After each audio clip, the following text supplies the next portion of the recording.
Seated. Bawas ang budget ng International Criminal Court o ICC ngayong 2025 matapos tapesan ang oversight body nito. Yan ang buod ng report ng Courthouse News Service nito nakaraang Disyembre na nagdetalye sa pagpupulong ng mga kasapi ng Assembly of State Parties na bumubuo sa Rome Statute. Sa report, nasa 195 million euros lang ang naprobahang budget ng ICC ngayong taon mula sa 202 million euros na kanilang hiningi. Pinuna rin ng ICC dahil sa 12 investigasyon na kanilang inulunsad, wala ni isa ang nauwi sa trial.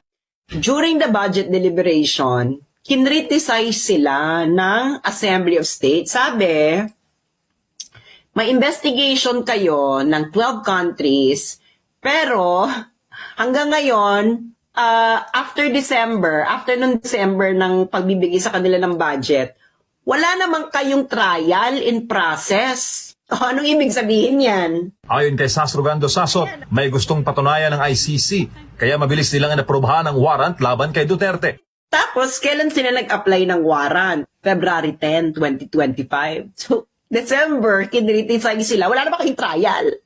After ng December. So, after 2 months, nagmadali sila. Nag-apply ng warrant with the collaboration ng Bangag Administration. Naniniwala si Sasot na isang international relations scholar na may sabuatan sa pagitan ng ICC at ng Administrasyong Marcos Jr. laban kay Duterte. Sa kabila ng mga opisyal na pahayag doon ng gobyerno na hindi makikilahok sa ICC, lumitaw umano ang kabaligtaran sa mga dokumentong inilabas ng korte. Sabi sa paragraph 112 ng request ng urgent warrant nila noong February 10, in late 2024, the government of the Philippines publicly announced for the first time that it may execute an ICC arrest warrant. Kayo pala ang nakikipagtsikahan. Kayo pala nagsasuggest sa ICC. Bongbong. Tapos sabi nyo raw, noong late January 2025, sinabi nyo raw na i-execute nila ang ICC warrant kung ang magre-request, kung pinadaan ng request sa Interpol. So, tigilan nyo na yung sinasabi nyo, nagko-comply kayo sa Interpol. Kayo ang nag-suggest sa ICC na padaanin sa Interpol.